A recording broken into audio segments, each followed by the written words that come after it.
दोस्तों, छत्तीसगढ़ प्रकृति के आलिंगन का जिसे प्राप्त है वरदान, जहाँ की माटी है प्राकृतिक धन से परिपूर्ण और ऊर्जावान। भारत सरकार की दूरदर्शी नेतृत्व में छत्तीसगढ़ तीव्र गति से विकास की राह में आगे बढ़ रहा है।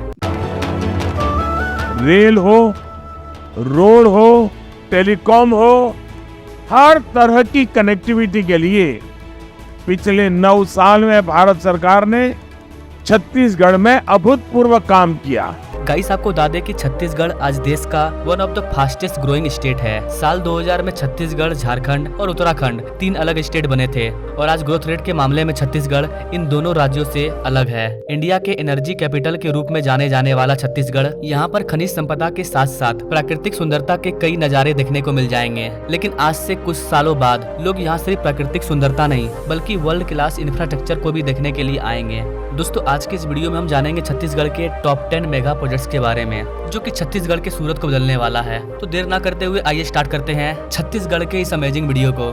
नमस्कार दोस्तों, मैं विकास और आप देख रहे हैं ऑल इंडिया अफेयर्स। आप इसे ऑल इंडिया प्रोजेक्ट भी बोल सकते हैं। यहाँ पर आपको भारत के हर एक प्रोजेक्ट के बारे में जानकारी मिलेगी।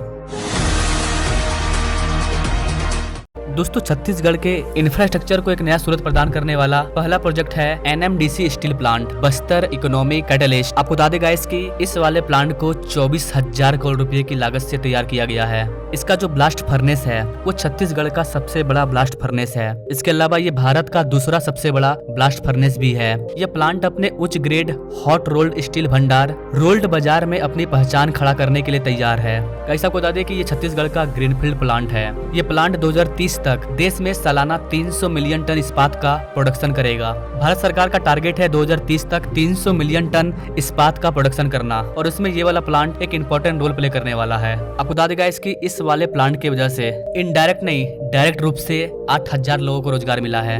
रिपोर्ट के अकॉर्डिंग 35,000 लोगों को इनडायरेक्ट रूप से रोजगार मिला है, जैसे कि यहाँ पर बिल्डिंग खड़ा करना होगा, कोई भी काम करना होगा, मजदूर चाहिए। तो बताया जा रहा है कि यहाँ के कम से कम 35,000 मजदूरों को 4-5 साल के लिए लगातार रोजगार मिला। इस प्लांट के द्वारा इंफ्रास्ट्रक्चर का डेवलपमेंट होगा। एमएसएमई के स्थापना से नई री रोलिंग मिलेगी, जिससे कि औद्योगिक विकास में मदद मिलेगी। स्टील फैब्रिकेशन होगा, स्टील से जुड़े अन्य उद्योगों को बिठाया जाएगा छत्तीसगढ़ में, जिससे इस आदिवासी इलाके में कई सारे लोगों को बड़े तादाद में रोजगार मिलेगा। इसके साथ साथ इन आदिवासी इलाकों में अधिक मात्रा में निवेश आएगा। प्राइवेट सेक्टर के लोग अपना पैसा इन्वेस्ट करेंगे, जिससे यहाँ पर परिवहन, लॉजिस्टिक, कई चीजों का विकास होगा। इस वाले प्लांट का सामाजिक प्रभाव ये होगा कि यहाँ पर बच्चों को अच्छी शिक्षा मिलेगी, क्योंकि यहाँ का जो कौशल विकास होगा वो स्थानीय आदिवासियों की रोजगार क्षमता को बढ़ाएगा। तो ये वाला जो प्रोजेक्ट है ये छत्तीसगढ़ की माटी के लिए गेम चेंजर प्रोजेक्ट साबित होने वाला है। यह प्रोजेक्ट यहाँ के निवासियों के लिए उन्नति लाने में एक इम्पोर्टेंट रोल प्ले करेगा। एनएमडीसी स्टील लिमिटेड के नगरनार स्टील प्लांट, इसे आज से 9 महीना पहले ही देश को समर्पित कर दिया गया था प्राइम मिनिस्टर मोदी के द्वारा।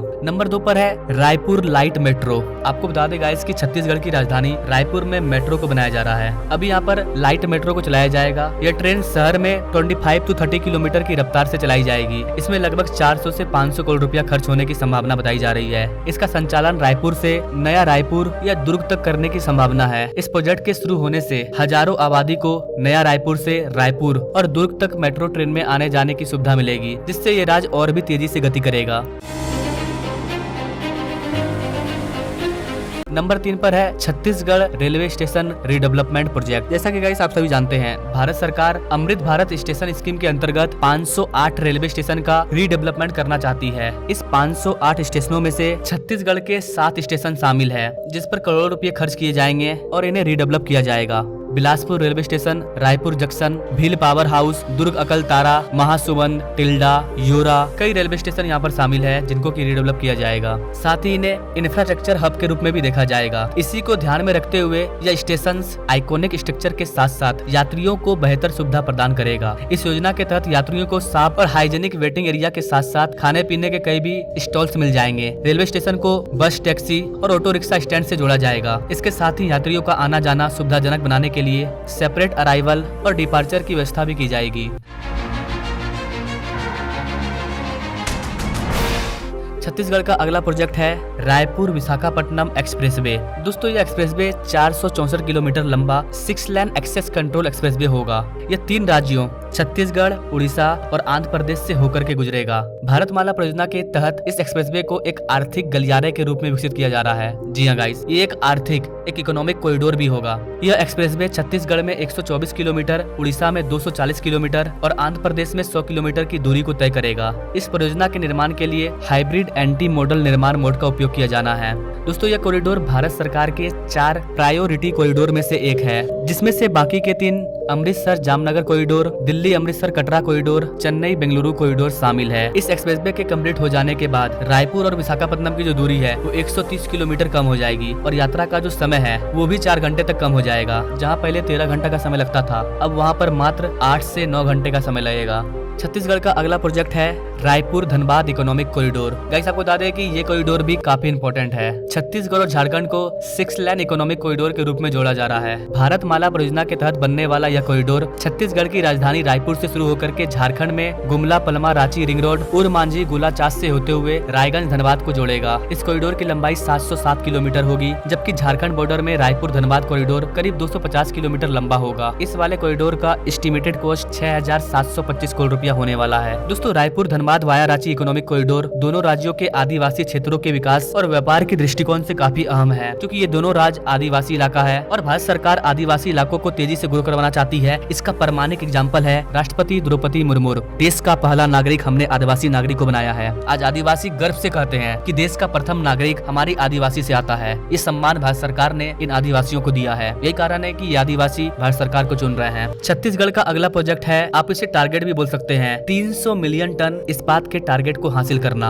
ये काफी इंपॉर्टेंट रोल प्ले करने वाला है। इसमें कई सारे लोगों को रोजगार भी मिलेगा। 2030 तक 300 मिलियन टन का टारगेट रखा गया है। यहाँ पर एक स्टील प्लांट को बढ़ाया जा रहा है। ये पूरी तरह से ग्रीनफील्ड स्टील प्लांट होगा जो हाई क्वालिटी वाले स्टील का प्रोडक्शन करेगा। अगर आप इसके बारे में डिटेल में जानना चाहते हैं तो आप हमें कमेंट कर सकते हैं। नंबर 7 पर है east west rail corridor. Raigarh, Korba और सरगुजा सहित 7 जिलों को आपस में जोड़ने वाला प्रस्तावित 452 किलोमीटर लंबा रेलवे लाइन परियोजना, जिसे कि करीब 4362 करोड़ रुपए की लागत से डेवलप किया जाएगा। ये राज्य के विकास में 4 चांद लगाने वाला है। अगर आप इसके बारे में डिटेल में जानना चाहते हैं तो आप हमें कमेंट कर सकते हैं। वैसे गाइस आपको बता दें कि इस वाले प्रोजेक्ट का जो मेन मकसद है वो रेल के जरिए ECL के छत्तीसगढ़ के ओपन कास्ट खदानों से अधिक मात्रा में कोयले को उसके गंतव्य स्थान तक पहुँचाना है। 2024 तक प्रोडक्शन को बढ़ा करके 1 अरब टन तक पहुंचाने का टारगेट रखा गया है और सालाना पूर्वी पश्चिमी लाइन की कैपेसिटी 6.5 करोड़ टन होगी। इसके जरिए ECL के रायगढ़ और उत्तरी भागों में स्थित बिजली घरों को कोयला मिलने में आसानी होगी। छत्तीसगढ़ का 8वां सबसे बड़ा प्रोजेक्ट है multi modal logistic park. Ministry of road transport और हाईवे द्वारा देश में टोटल 35 लॉजिस्टिक पार्क बनाए जा रहे हैं। इस लॉजिस्टिक पार्क का निर्माण भारतमाला फेज 1 के तहत किया जा रहा है और इसी क्रम में एक multi modal logistic park Chhattisgarh में भी बनाया जा रहा है। मल्टी मॉडल लॉजिस्टिक पार्क, यह park western dedicated corridor, industrial corridor और सभी प्रमुख बंदरगाहों को सीधा जोड़ेगा। इस वाले प्रोजेक्ट के जरिए छत्तीसगढ़ में बिजनेस को वर्ल्ड के लिए और अधिक मजबूत बनाना है। यहाँ पर वेयर हाउस बनाया जाएगा जहाँ एयरपेड स्टेशन ग्रेड वेयर हाउस और कोल्ड स्टोरेज जैसे फैसिलिटी को अवेलेबल करवाया जाएगा। तो वैसे इस तरह से छत्तीसगढ़ में कई सारे बड़े बड़े प्रोजेक्ट पर काम चल रहे हैं, विशेषकर बड़े बड़े प्लांट को लेकर के, क्योंकि छत्तीसगढ़ में कोयला का खदान बहुत सारा है, कई सारे इस्पात, कई सारे स्टील वगैरह के खदान है। ऐसी कंडीशन में यहाँ पर बड़े बड़े प्रोजेक्ट पर काम किया जा रहा है, जिससे कि लाखों लोगों को रोजगार मिल रहा है। अगर आप छत्तीसगढ़ के बारे में और भी डिटेल में जानना चाहते हैं तो आप मुझे कमेंट कीजिएगा। मैं इसका पार्ट 2 ला दूंगा, जिसमें मैं आपको छत्तीसगढ़ के और भी टॉप 10 प्रोजेक्ट के बारे में बताऊंगा। बाकी आप छत्तीसगढ़ के इस विकास के बारे में क्या कहना चाहेंगे कमेंट जरूर करें और ऐसे ही लेटेस्ट अपडेट के बारे में जानने के लिए हमारे चैनल से जो जुड़े। Now thanks for watching. मिलेंगे अगले वीडियो में एक नई जानकारी, एक नए प्रोजेक्ट के साथ। तब तक के लिए जय हिंद।